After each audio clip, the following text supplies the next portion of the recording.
going over the goals for this upcoming year, one of my salespeople, he wants to double his income. I said, dude, if you want to double your income, then you're going to have to double your customers.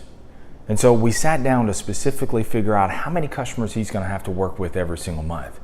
When I wrote that number down, I could see his eyes widen as he looked at the paper. And I called him out on it. I said, I know what you're thinking. How in the hell am I going to work with 51 customers this month? And he shook his head, yeah.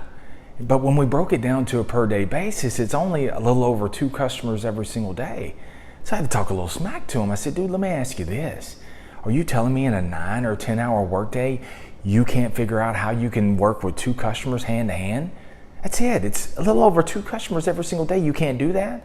And of course he said, oh yeah, I can do that. I said, yeah, that's simple, but it's not easy. See, sales is simple by design. It's just not easy to execute. One way that, and the reason why it's not easy to execute is because that 3 pounds that's sitting on top of your neck.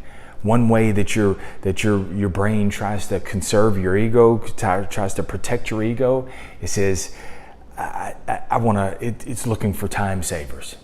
And the time savers is picking the perfect customer who's worth my time. And so who's the perfect customer? Who looks like they can buy and who's going to buy today? Really, the question we want to ask is it even worth my time? It's funny, man, when you started out in sales, you didn't even know to ask that question, right?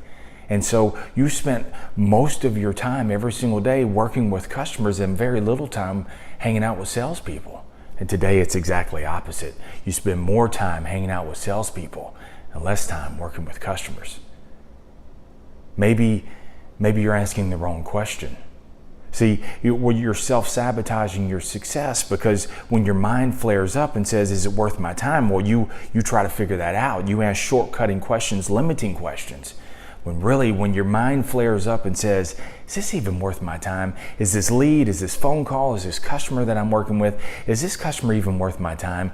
When it says that, I want you to combat that by saying, maybe not, but it's worth my 2. See, in my salesperson's case, it was just a little over 2 customers per day. Whatever your number calcs out to be, if it's 2, if it's 3, if it's 4, it doesn't matter what that number is. You combat your mind by saying, when it wants to protect itself, you combat your mind by saying, it's worth my 2. And see, this is just a part of your bucket list. And every single day, see, at the end of the month, you have a bucket. So each day I just got to put 2 every single day in that bucket. It doesn't matter what the outcome is, regardless of the outcome. Did you maximize the opportunity? Did you go in it with a fresh perspective? Did you give it all you got? And whatever the result is what the result is. Whether they're not ready, whether they can't buy, whether they're in an upside down situation, whatever it is, it's okay. They're just part of my bucket.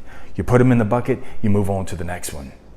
Every time your mind's going to try to flare up. When you got a hot hand going, of course it's easier to keep that thing going, but you're going to always hit a cold spot. And when you do, when your mind says, is it worth my time? You say, maybe not, but it's worth my 2. At the end of the month, when you're putting 2 every single day in the bucket, at the end of the month, you're going to pour out that bucket with massive benefits. I'll see you next time on The Sales Life.